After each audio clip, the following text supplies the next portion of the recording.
What's going on, guys? Back with another video. This is probably going to be a quick one. I'm out here ranking the 10 best wide receivers in the league, in my opinion. Number 10, I have Brian Thomas. I don't think a lot of people realize how good he was this past season. Despite really meh quarterback play from Trevor Lawrence having a down year and Mac Jones for a bit, he was still able to finish third in the entire league in receiving yards this past season. Very impressive for anybody, let alone for a rookie. Number 9, I have Nico Collins. I think he's a guy who's really underrated, a great combination of size and speed. And really, take a look at CJ Stroud with and without him throughout his entire career. Very, very big difference, as you can tell by these numbers. I think Nico could statistically have a massive year of Tank Dell being out, Stephon Diggs on the Patriots now. Nico's clearly the guy, not that he wasn't before, but I think he could really have an explosive year.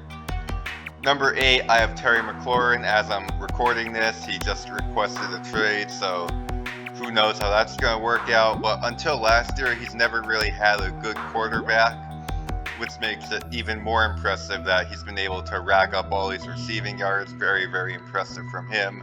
We'll see where he ends up.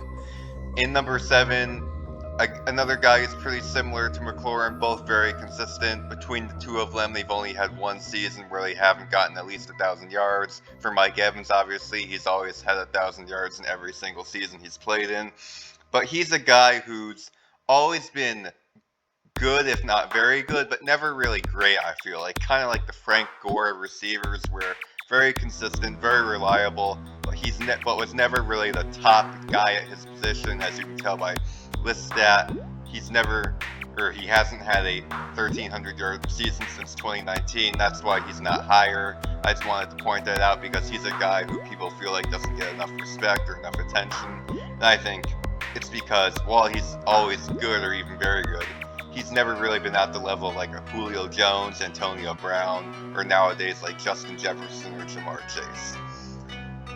Number 6, I have St. Brown. He's been a phenomenal player for the Lions over these past couple of years, and the stats bear that out. Not too much to say here. You guys all know how good he is.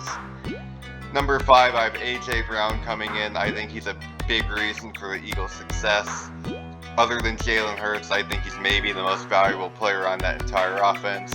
Kind of like Nico Collins, a great combination of size and speed. He ranks 4th in the entire league in receiving yards since 2022.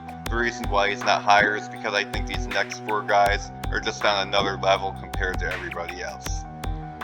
Number 4, I have Tyreek Hill, and honestly, this seems pretty crazy given how good he was in 2023, but by his standards, he really was not good at all last year. Didn't even rank top 40 in yards per game this past season. You could blame that on Tua being out, but regardless, I feel like if you're a great receiver, you still have to produce at least at a somewhat high level.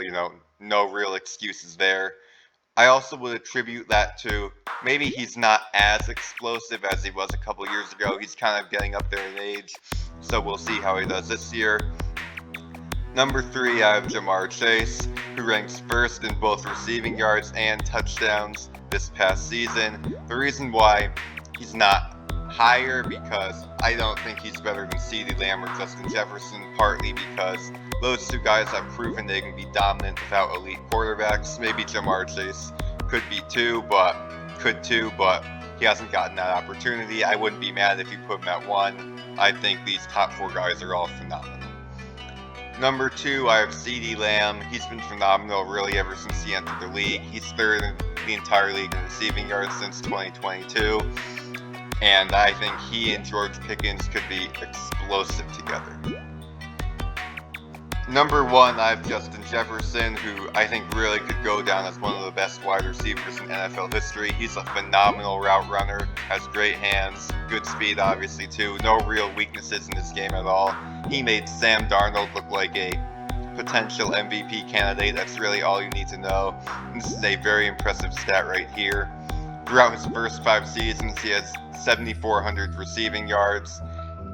Just to put that into perspective, the next closest guy doesn't even have 6,800 receiving yards. So those are my top 10 receivers. Thank you very much for watching, and have a great night.